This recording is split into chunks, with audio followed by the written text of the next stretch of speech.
Good morning. I'd like to get started.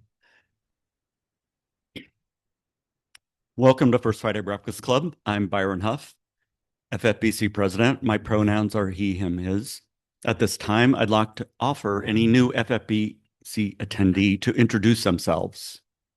Not required, but just stand and say hi and your name, if you'd like.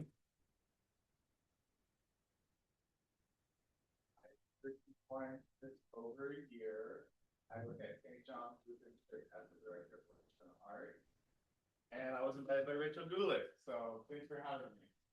Okay. Welcome. I'm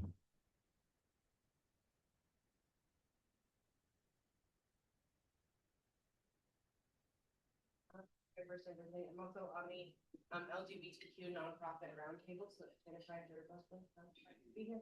Yeah.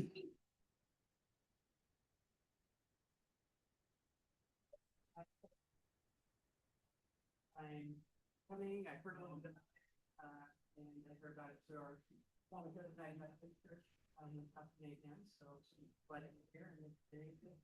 Okay. Welcome.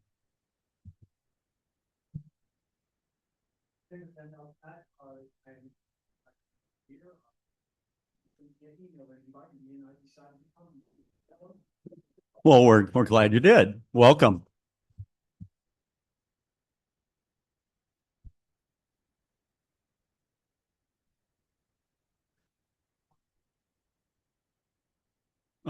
Welcome.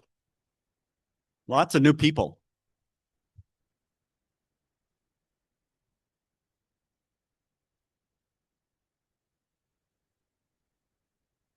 Hi, everybody. My name is Princeton.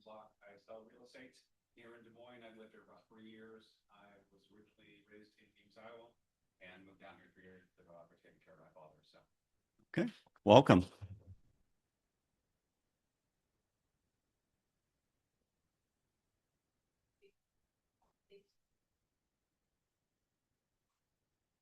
Welcome.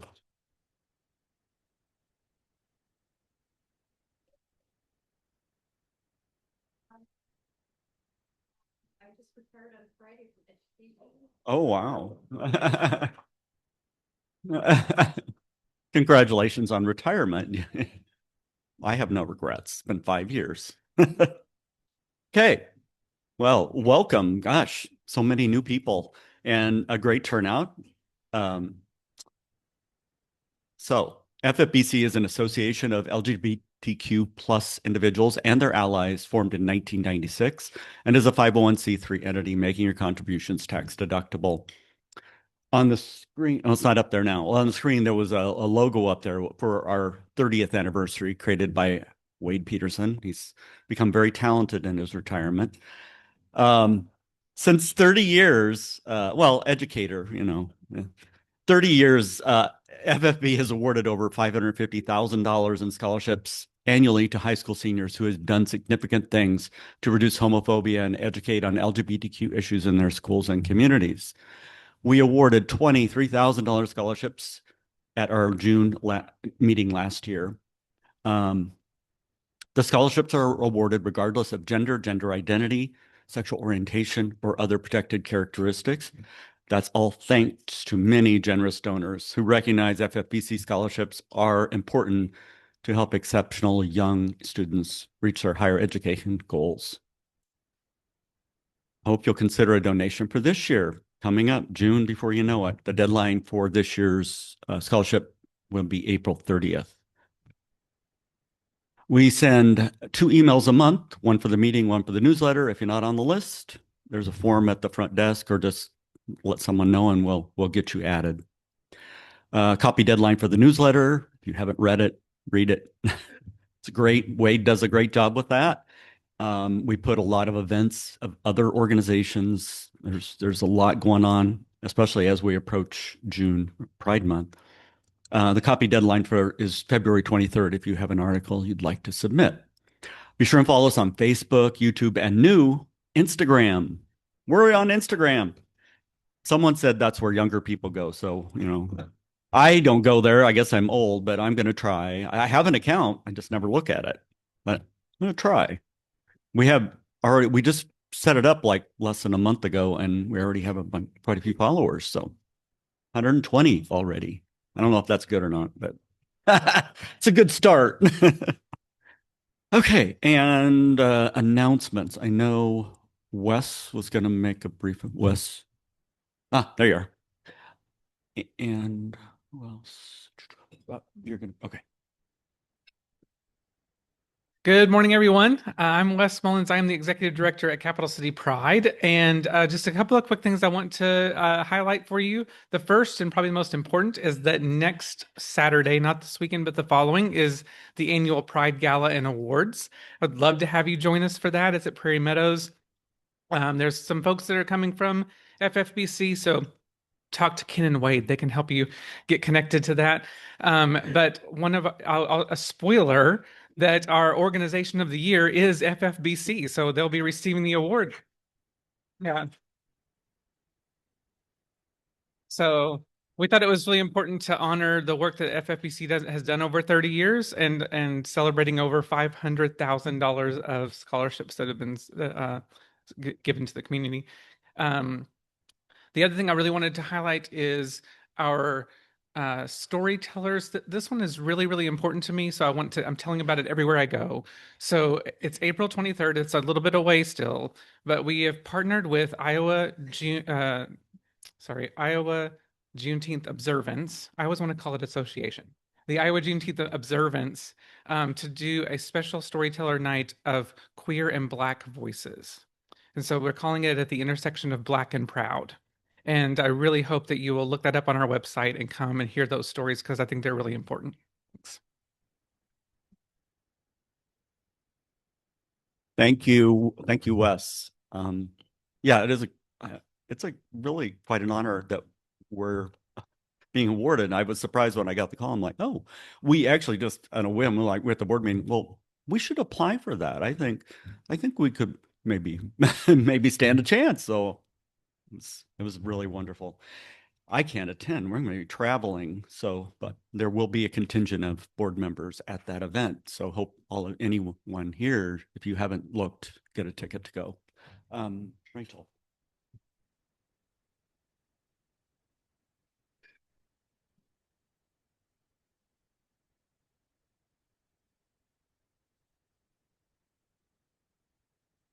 Good morning. My name is Rachel Gulick. I use they, them pronouns. And right now I'm putting on the hat of Iowa Pride Ensemble's liaison for the community. We are hosting the first ever Swing Fling dance at Bash on March 28th. It is a queer-friendly swing dance. So if you have no experience swing dancing, don't worry. Heartland Swing is going to come and teach a lesson. But we really are looking at this as an opportunity for us to embrace, a tradition of big band music that has a rich history in Iowa and to bring that to another generation of Iowans. And also a great opportunity for us to have some intergenerational healing in the process. So wax your spats. Those are your shoes. And come through on March 28th because by that time, spring will have sprung. So come get flung at the fling. Da-ding.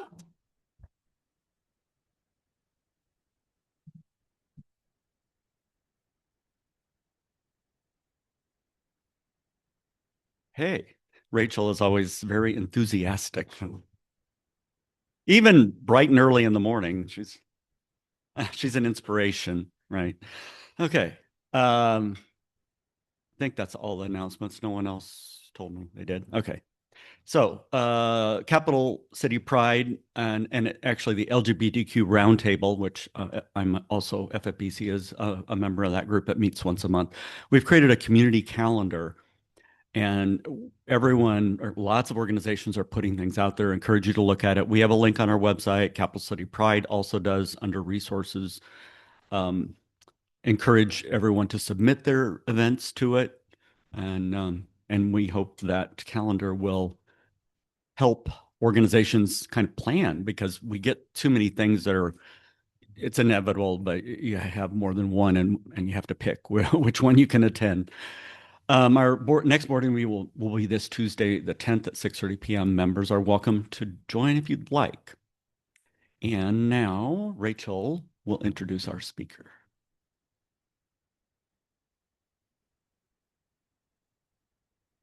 Again, Rachel Gulick. I use they, them pronouns, and I'm a new addition to the First Friday Breakfast Club board, and it's been really an honor to serve thus far.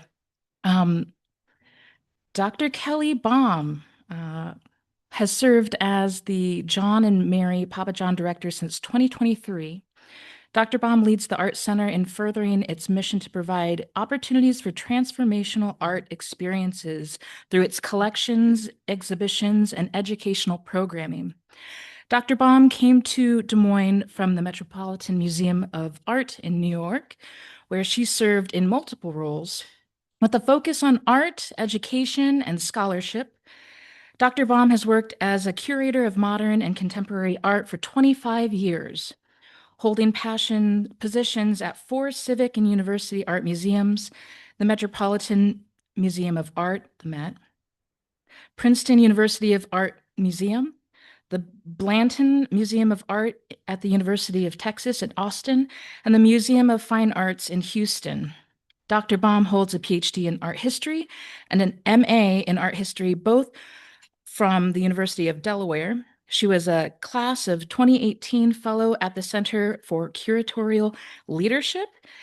She has long embraced her role as an educator, helping pave the way for the next generation of curators and art historians through mentorship and teaching. And if I may exercise a moment of privilege, I will say that every person that I have had a chance to talk to about working with Dr. Baum has said, in short, she is the bomb.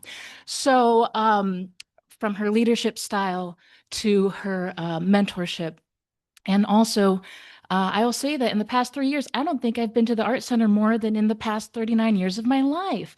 And why? Because it has become such a dynamic space, constantly changing, exhibitions featuring local Iowa artists.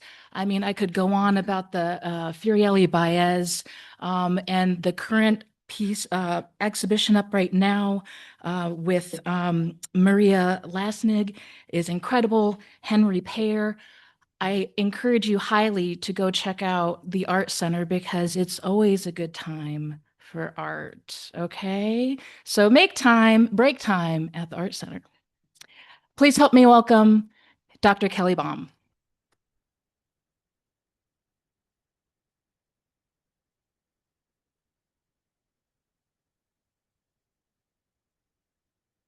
Just this microphone. So nice to be here. Now, I hear that the clicker is not working, and so I'm going to be working in tandem with Byron to advance the slides. Oh, no, sorry. Yes, sorry. Be working with you. And what's your name? Phil. Very good. I'm thrilled to be here. Thank you, Rachel, for that wonderful introduction.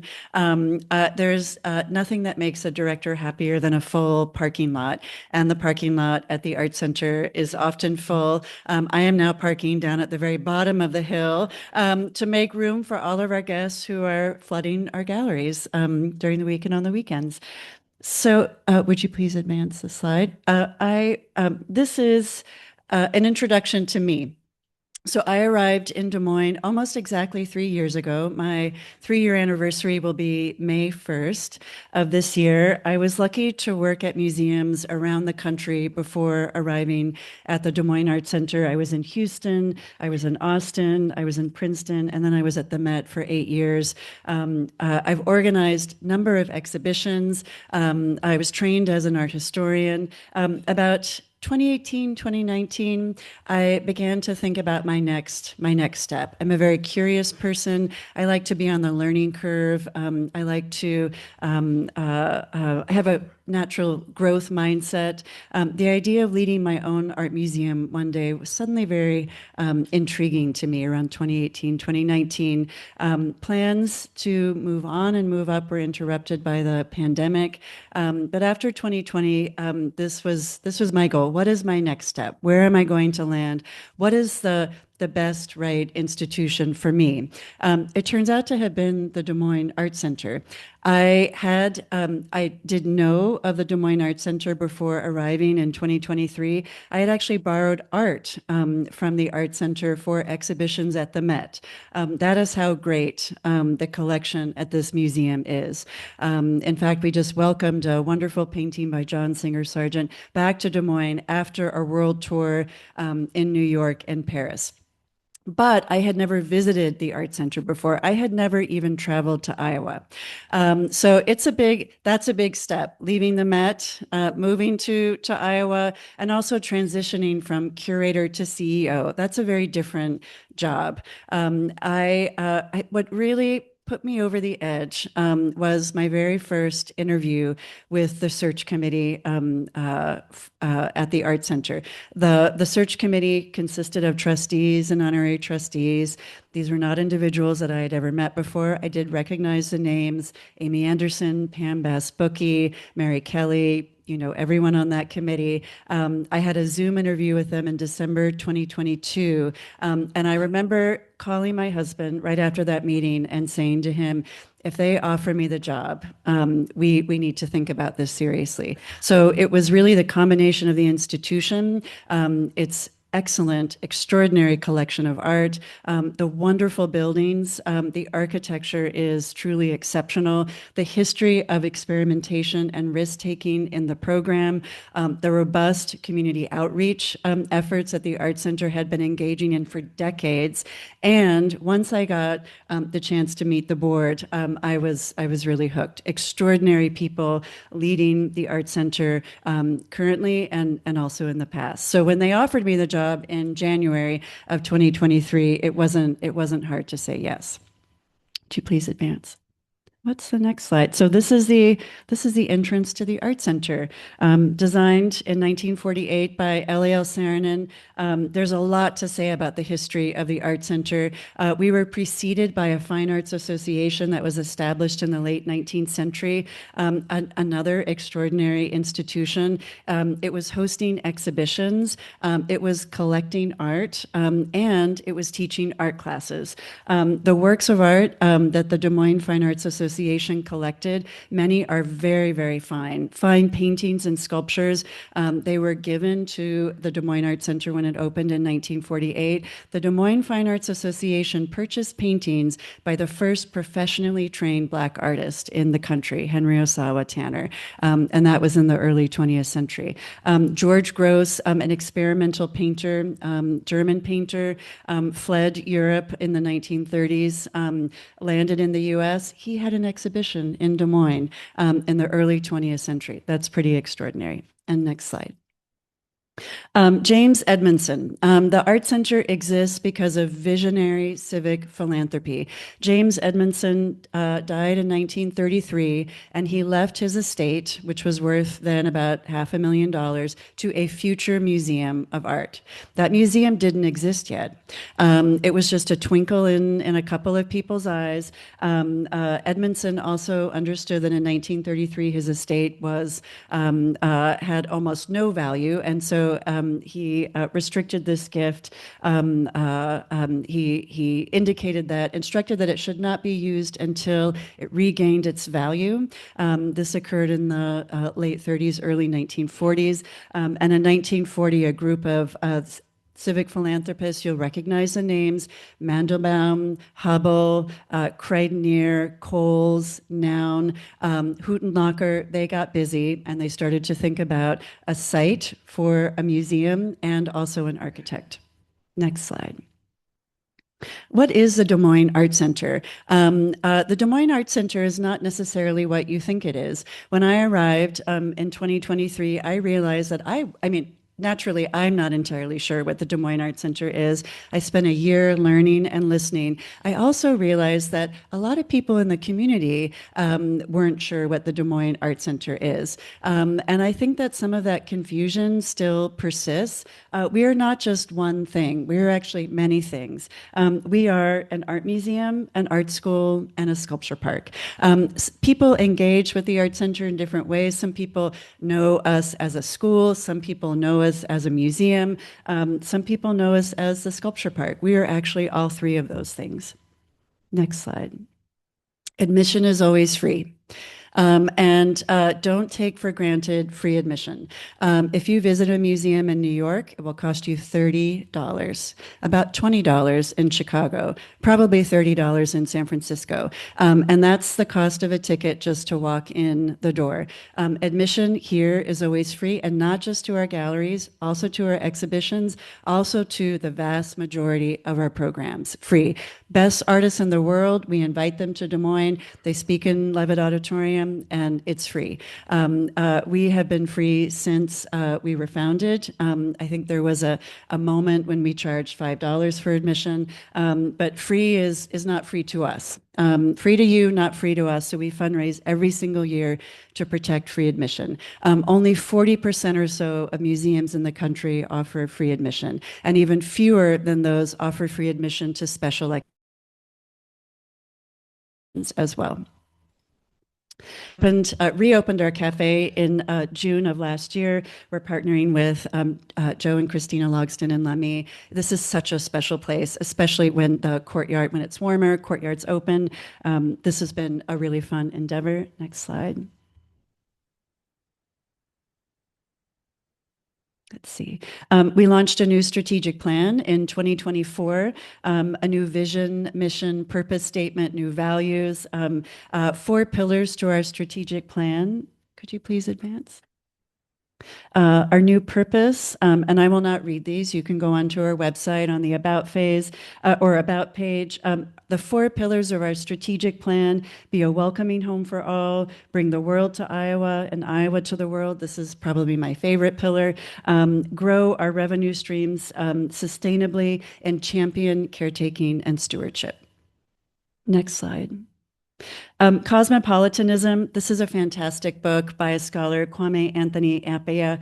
And I think about it in relationship to the second pillar of our strategic plan, bring the world to Iowa and Iowa to the world. We also talk in our purpose statement about bridging differences and distances. Bridging differences and distances. And that's what I think that we can do by introducing artists from around the world. We can bring people into dialogue with one another. We can bring them into conversation with one another. And that is the spirit behind what Appiah calls cosmopolitanism. Next slide. Hospitality. We talk a lot about hospitality at the Art Center. If you haven't read this amazing book by Will Guadara, Unreasonable Hospitality, it was on The Bear, the TV show The Bear. We're really leaning into customer service. We want to be a welcoming home for all. And I think I'm a nerd, and so I like to look up the Latin roots of words.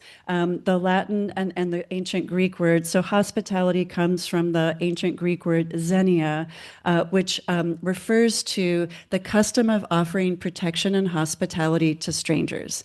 So to be hospitable, the origins of that word actually lie in the act of offering hospitality to someone you don't know, someone who is a stranger. It's easy to be friendly to people that you know, to your friends. It's a challenge, more of a challenge, to be friendly and hospitable to strangers. And that's what we're doing at the Art Center. We're thinking about who don't we know, who haven't walked in our door yet. How can we signal our hospitality and openness to them as well?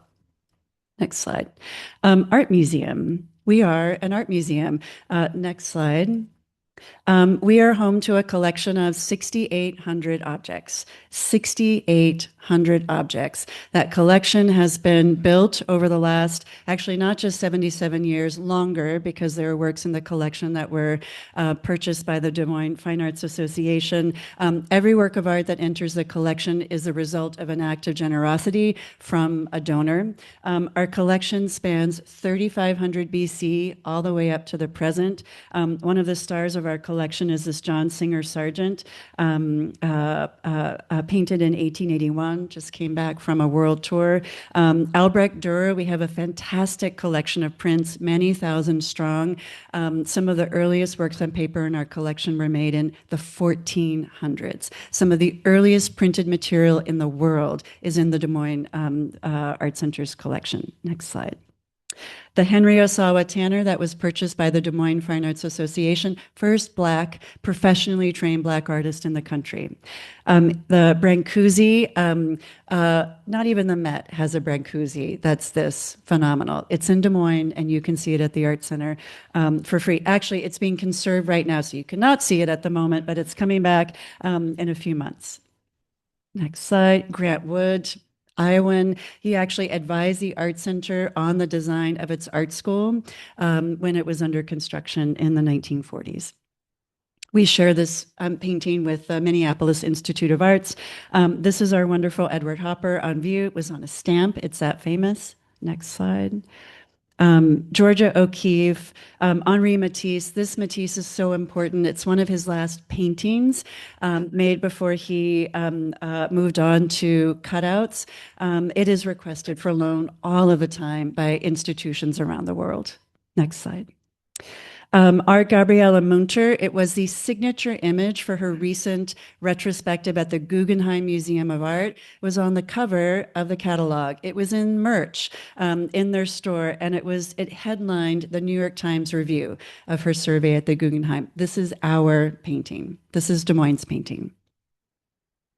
Francis Bacon, also fantastic painting, purchased in the 1980s. Mark Rothko. Next slide. Ellsworth Kelly in the 1960s and 70s, the Des Moines Art Center coaxed a fantastic director to Des Moines from Southern California, Jim Dimitrian, and he was in the studios of some of that era's most exciting artists. He was purchasing paintings and sculptures right off of the wall, and they are now some of our most important and most valuable works. Next slide. Kusama. This is the work that I borrowed for my exhibition at the Met, in fact. Jeff Koons, this was such a controversial purchase. Some of you might have remembered reading about it in the Des Moines Register. What is the Art Center thinking? And the Met would give a pinky finger to own this Jeff Koons. So that's how good we were. That's how good we are. Next slide, Teresita Fernandez. So two recent acquisitions, a wonderful mosaic by the Cuban-American artist Teresita Fernandez, purchased through the generosity of Tom and Linda Kane. Hugh Hayden, American Gothic. I am going to be putting on my curator hat in 2027. I'm organizing an exhibition of Hugh Hayden's work specifically for our pay wing. I'm very excited. I will be going back into my office to read and write shortly after this presentation. Next slide. Grounds and architectural landmarks. You will not visit a museum in the country that is as special as the Des Moines Art Center. Our buildings are not just an afterthought. They are integral to the Art Center. Our identity as an institution is indivisible from these three architectural landmarks. Next slide.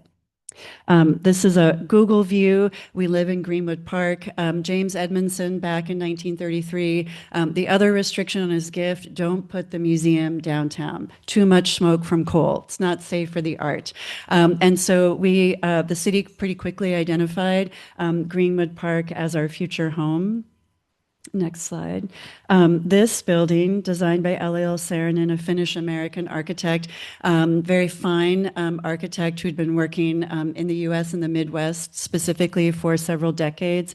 He was chosen by the original board members, the founding board members of the Art Center, because he embodied the spirit of the building that they wanted to create. It was meant to be modern but traditional, meant to be accessible and welcoming. We have the minutes from the original Buildings and Grounds Committee meetings 40 to 47. They are fascinating. Forrest Huttenlocher's grandson found them in a box 2 years ago and sent them to us, and I've been mining them. Fascinating history buried in those minutes. We opened in 1948. Here are some of our beautiful galleries, recently renovated 2 years ago. Next slide. In 1968, we hired I.M. Pei, the Chinese-American architect, to design my favorite building at the Art Center. This was only his second public commission. So Saarinen is finishing out his career as an architect. That was his last building as an architect. This was Pei's only his second public commission, and opened in 1968. He would go on to design buildings for the National Gallery of Art in DC and the Louvre. He was in Des Moines first. Richard Meyer opened in 1985, also just sort of breaking out as an architect. He designed some houses, but he hadn't yet got to the Getty. So Des Moines got Richard Meyer first. He just finished up his building in Atlanta, the High Museum of Art. His second museum building was in Des Moines. We took that risk. We were that forward-thinking, that strategic in our selection of architects.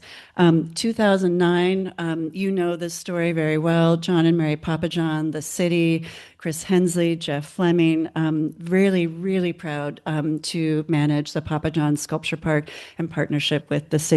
This is extraordinary. I was telling Matt a little bit about the effort that it takes to maintain the sculptures. That is a story in and of itself. You all probably know that we deinstalled the wonderful Plenza sculpture Nomad a few months ago. It takes a team of about 25 people, conservators, structural engineers, manufacturers, to study, deinstall, repair, repaint, and then reinstall that sculpture. It's coming back in May. We're documenting the process. It's really fascinating. There's an art and a science to conserving these sculptures, and they really take a beating out in that park. People and climate. Next slide. And what's going on at the Art Center? There are about 25, and Mia can attest to this, about 25 things happening, it feels like every single minute of every day at the Art Center. A lot going on, a lot for everyone. Next slide. So new and upcoming exhibitions. Rachel previewed. Bill Owens is currently on view. We have a growing collection of photography. We mine that collection actively. 1-2 exhibitions a year. And these are hilarious photographs taken in the suburbs of California in the 1970s. I was born in 71. All of these settings, they're very familiar to me. And half of the women in the pictures look like my mom. Next slide. Henry Payer, we're really proud to host the Iowa Artist Series once a year. You might have seen Ben Millett last year, loved Ben's show. This year we're working with Henry Payer, who is an enrolled member of the Winnebago tribe of Nebraska, Ho-Chunk artist based in Sioux City. He is our Iowa Artist of 2026. The show is still on view. Please come and see it. Next slide. Maria Lasnig opened 2 weeks ago. This exhibition features a series of wonderful, funny, incisive, smart, hand-drawn animations that Maria made in New York in the 1970s. What does it mean to live in a woman's body? What does it mean to love, to desire, to learn as a woman in a woman's body, and to do all of this in a man's world? This is what these animations are about. I love to walk into the gallery. I see women, especially seated on the benches, listening to the audio, belly laughing, because they know what it feels like. And they're just fantastic commentaries on the world. Programs, we run an amazing series of programs with our Museum Learning and Engagement Department, Community Access. Next slide. Lectures from artists, scholars, local guests, journalists. Some of you in the room have probably spoken at the Art Center before. This is a new initiative that we launched in January, Social Saturday, the second Saturday of every month. We turn up the lights, we turn on the music. There is something for everyone in every corner of the Art Center. This was our Social Saturday in February, Love It or Leave It, an ode to Valentine's Day. And Mia is leading second Saturday in March, entirely kids in March. Some pictures from Social Saturday in February, and we'll keep going. This is a screenshot of our events page. You'll see just a snapshot of our programs: Coffee with a Curator, Highlights Tour, Art Workshop. We have special programs for very specific communities, art spectrums for children living with autism, gallery talks, art workshops. Next slide. More and more and more special events in the cafe. We'll keep going. Take an art class. We are also an art school. I hope that some of you in this room take classes in our art school. The classes are all taught by professional artists. I like to think that I say that they balance accessibility with rigor. This is a lifeline for people. I have bumped into people leaving the art center at night and asked them, tell me about the class. Why are you taking it? They really need these classes. So the art classes, it's not just about learning a skill, it's also about feeding your soul. And there is science that connects arts engagement with well-being. And we hear that from the students in our art school, that this makes them feel whole. And that's why our classes routinely sell out. This is such a wonderful opportunity that we offer our people. Community access program. This program lives under Museum Learning and Engagement. The Art Center partners with 35 different nonprofits and social service organizations to offer free art classes to communities in need, to communities with very specific needs. The Beacon, Link Associates, Iowa School for the Blind. We work with, oh my gosh, they're with yes. Iowa Safe Schools, thank you. Yes, I am not a morning person and I have not had enough coffee. So the end of if I need your help, I will call on you. Yes, so this is a really special program. We fundraise for it every year. It's tremendous. I was at a lead DSM event a few weeks ago, and Joy, who leads the Beacon, told me we recently began to work with the Beacon to offer classes to the women who are sheltering there. And Joy told me with tears in her eyes just how important the classes that we're teaching are to her women. These are women, some of whom have not held an art supply since they were children. Their very favorite activity at the Beacon is the art class that our teaching artist leads for them. Next slide. Why art? It's not just about fun, although it's also about that. It's not just about joy, although it's also about joy. It is also about physical, mental, and emotional well-being. I'm in the process of studying, reading reports and books on the material benefit, and Mia knows this very well, the material benefit, positive impact of the arts on health and well-being. The science is out there. Book recently came out called Art Cure. Scientists are studying the positive impacts of engaging with the arts, especially in community, on our mental, physical, and emotional health. For youth, there are positive outcomes. They relate to Again, a sense of well-being, but also opportunities. And so what are the opportunity outcomes for youth when they engage in art programs? So one of my assignments this year is to write a value proposition for the arts and art museums. Why? Why should you support them? Why should our trustees support them? Why should you invest in them? So it is about teaching the history of art. It is about preserving the cultural history, the creativity of human beings. It is about bridging distances and differences, but it is also about our soul. Next slide. The Art Center Centennial, it is never too early to start thinking about your birthdays.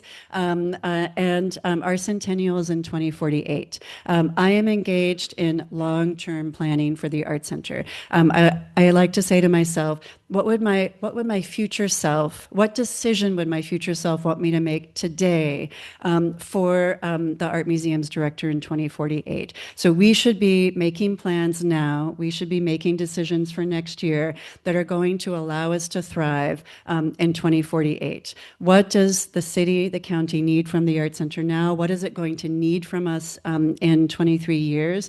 So we're doing a lot of really exciting long-range planning for the Art Center, all in anticipation of that big birthday in 2048. Personally, I hope I am retired somewhere, sunny and warm. I will come back for the Art Center's birthday. But this is what I am thinking about. This birthday is very much on my mind, as much as next year, 5 years from now.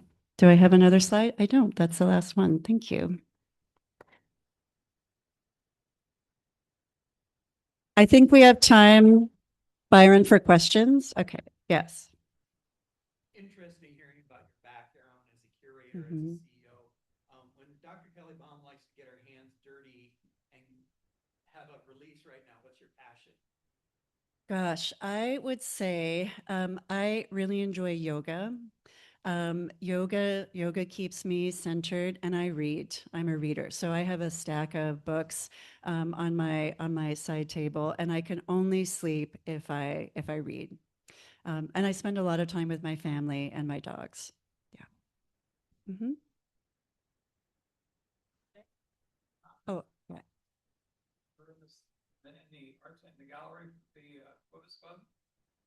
Oh, here in the, yes. I just in terms of the history of women philanthropists in the city, or the paintings specifically. Oh, the collection is fantastic. The collection is fantastic, and I know that Robert has been working really hard with the Women's Club to conserve the paintings. I think Robert pulled the paintings from some of the paintings from the attic, didn't he? Yes. So this is a very fine collection. Yeah. Mm-hmm. Hello. For that excellent overview of the Art Center. I did my master's degree work there. I was curious about two things. One is your docent program. Oh, yes. Second thing is, do you have any fun story to tell about what the arts see? Oh, yes. So the docent program. So the Art Center employs 100 people. So we have a staff of 100, and people are also surprised about that. We are not a small, scrappy institution. We are a large, serious, institution with longevity. A staff of 100. We work with about 50 teaching artists, and these are independent contractors, and our docents. Mia knows our docents very well. 70 dedicated volunteers. We could not operate without our docents. It is an incontrovertible fact that without their passion, knowledge, and labor, the hours, we could not do what we do. Mia is pulling together a group of docents to help us run Entirely Kids Social Saturday, and the training is incredibly rigorous. So Amanda Tate, our colleague Amanda Tate, runs the docent program, and she puts them through the ringer. My gosh, it is almost like getting a master's degree in art history.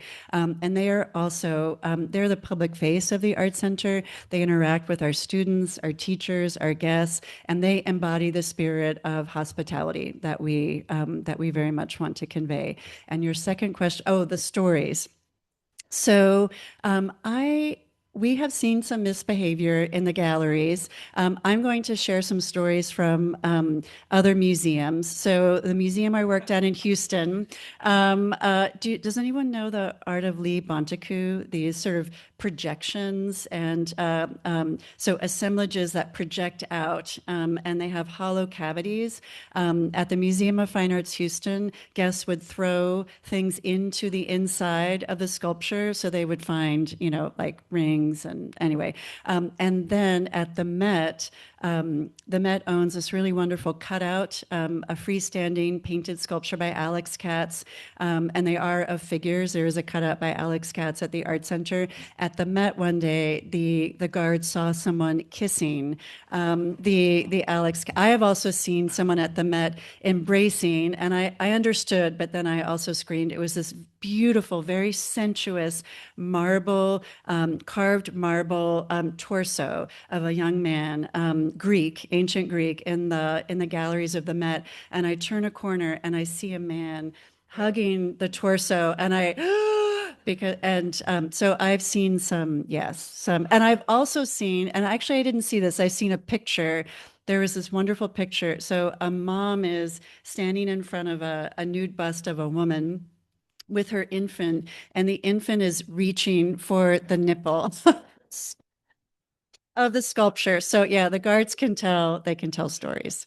And I think Byron is coming up to remove me from I can go on and on and on. I can go on and on.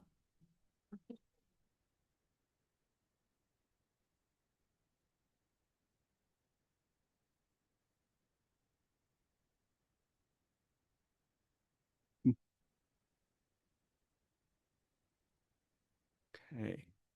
Wow, that was a learning experience. It's always so nice to have someone speak that's passionate about what they do and enjoy it. Um, Des Moines is fortunate to have a world-class art center as well as a thriving art-centered community. Look around. I mean, it really is all over. I mean, even downtown buildings, they're painting the sides, and just so many things are happening. Des Moines and the art community is fortunate to have Dr. Baum. The theme is go to the art center, enjoy world-class art and architecture. It's a learning experience. When I wrote a short article, and Kelly talked about it a little bit about the history of the art center, and it was like, wow, it really has been a history. And I'm guilty as well, need to slow down and enjoy the view. Public art is so important to a thriving community. It drives curiosity and innovation. So with that, upcoming speakers next month, April 2nd, will be Kimberly Graham, who is a Polk County attorney. And May 1st will be Dave Busick. Maybe familiar to some people. He spent 30 years as a news director of KCCI TV. Check our website and also the LGBTQ calendar. I actually put more detail out there about the future speakers than we have on our website. And also we welcome suggestions for speakers, but we are booking the year out already. Let's see where, and I think that's all I have. Join us again, please, and invite your friends. Have a great weekend.